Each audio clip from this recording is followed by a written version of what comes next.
La tasa de fecundidad en nuestro país actualmente está rondando el 1,3 hijos por mujer. Eso supone que en comparación, porque si vemos una tasa a nivel individual nos dice poco, si comparamos un poco con la media europea y un poco con la media de otros países avanzados, somos de los países que tenemos una tasa de fecundidad más baja de Europa e incluso de la más baja del mundo. Esto no es un hecho de hoy, sino que viene desde hace varias décadas. España viene registrando, en la década de los 90 tocamos fondo, fuimos el país donde nacían muy poquitos niños.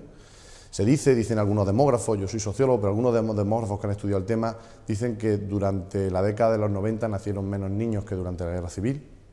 Y entonces, bueno, eso te hace pensar de cómo se ha ido constriñendo el número de hijos por mujer. Pero es un elemento ya casi estructural de la sociedad española. El indicador de fecundidad siempre es muy sensible a los ciclos económicos. Históricamente siempre ha sido así. Cuando la economía va bien, en las sociedades agrícolas se tenían los hijos, pues en las sociedades industriales pasaba igual y actualmente pasa lo mismo. Es decir, cuando los ciclos económicos son positivos, la fecundidad repunta. Pero en el momento que los ciclos económicos son negativos, también decrece. Entonces, es cierto que en España, con la llegada masiva de inmigrantes durante la década de los 2000, ha sido muy importante, pero sin embargo, cuando vemos un poco las tasas por mujeres españolas, vemos cómo ha seguido cayendo la fecundidad. Y esto es un tema que además los demógrafos lo trabajan en profundidad y no debe de pasar desapercibido. Estamos teniendo muy poquitos niños.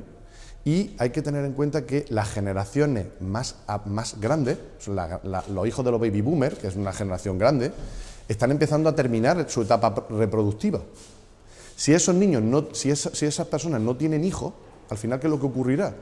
Pues que vamos a tener unas generaciones mucho más cortas, las de los 90, como decía antes, que van a tener que tener muchos más hijos para poder alcanzar un número de hijos por mujer que los demógrafos calculan en 2, ¿no? Que sería lo idóneo para tener la tasa de reemplazo.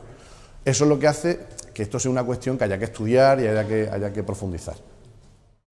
Una de las cuestiones en las que yo quiero avanzar hoy es el importante que tiene la cuestión cultural. Es curioso cómo nuestro país es un país que tiene unos valores familiaristas muy importantes. Queremos mucho a la familia, las encuestas del CIS nos siguen diciendo que son de las instituciones más valoradas.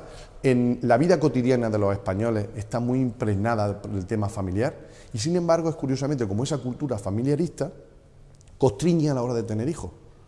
¿Por qué? Pues somos un país que queremos mucho a la familia, que estamos continuamente teniendo muestras y ejemplos, imágenes de solidaridad familiar, de ayuda familiar, ha sido fundamental en la crisis y sin embargo ese mismo familiarismo no lo tenemos, no se traslada a la hora de tener niños. Hay que pensar por qué. Pues considero que es una cuestión cultural sobre el valor que se le da a los hijos, en el sentido de que consideramos que los hijos siguen siendo un coste privado, no un coste público.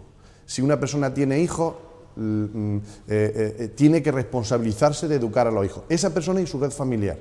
Y no hay una responsabilidad pública como se hay en otros países, Francia o por supuesto los países nórdicos. Por tanto, el factor económico es importante, pero yo le daría más importancia a factores de tipo cultural. La demógrafa Margarita Delgado siempre dice que claro, las mujeres son las que tienen la llave de la fecundidad. Dice, ¿qué es lo que ha pasado en la mujer? Pues ha pasado unos cambios muy importantes. El acceso al nivel educativo de la mujer, los demógrafos nos dicen que cuando aumenta el nivel educativo de la mujer, automáticamente desciende la fecundidad. Es verdad que ahora en los países nórdicos está cambiando, pero tradicionalmente el ciclo era una mujer más formada, una mujer que controla las pautas reproductivas, que eso es algo relativamente novedoso. Hasta los años 60, las pautas reproductivas, la mujer no decidía, no controlaba la natalidad. A partir de los años 60 se comienza a controlar y es fundamental. El acceso masivo de la mujer al mercado laboral también tiene unas repercusiones.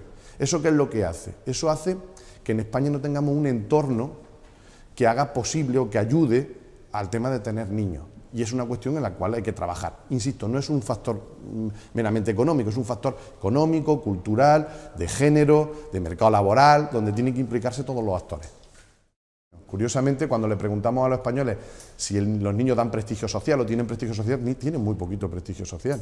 O sea, se quieren mucho a los niños, la imagen del niño está muy bien, pero luego el tener niños no te da prestigio, por así decirlo, como antes sí ocurría, ¿no? Entonces, hay que trabajar a nivel cultural, por supuesto, hay que trabajar, hay una cuestión fundamental que es el tema de los emparejamientos, que es una cuestión que muchas veces pasa desapercibida, pero vemos también como la generación actual tiene muchos problemas para el proceso de emparejamiento, hay muchos solteros, mucha gente sin pareja o desemparejado. Y eso es una cuestión que sabemos que está vinculada con la fecundidad. También habría que pensar eso. Por supuesto, políticas de juventud, políticas de emancipación, qué está pasando, por qué los jóvenes se emancipan muy tarde, y eso también tiene que ver de alguna manera con el tema de la fecundidad. El tema, por supuesto, de la conciliación, en el cual había que implicar, insisto, a todos los actores, por supuesto el Estado, pero también las empresas, por supuesto la propia sociedad civil, por eso decía esa imagen social. ¿Qué pasará, por ejemplo, cuando la generación de las supermamás se acabe? Las superabuelas, estas que la tenemos de comodín para todo, cuando se acabe esa generación, ¿qué ocurrirá? Pues a lo mejor empezaremos a demandar un tipo de política o distintos. Ahora mismo, como la cuestión funciona y siempre podemos tirar del comodín de la abuela, pues la cuestión se mantiene. Pero ¿qué ocurrirá cuando esa generación, que sabemos que se va a acabar, porque sabemos el acceso de la mujer al mercado laboral cuando ha empezado y cómo va evolucionando, pues se tendrán que pensar otro tipo de cuestiones? Por tanto, no es un tema sencillo, es un tema que hay que trabajarlo desde muchos puntos de vista, pero considero que es un tema fundamental, es un tema importante, sobre todo para nuestro sistema de bienestar. Es verdad que podemos cambiar el modelo de bienestar hacia otro tipo de modelo, pero para mantenerlo como lo tenemos ahora, es muy importante que tengamos en cuenta esa solidaridad familiar que es tan importante en nuestro país.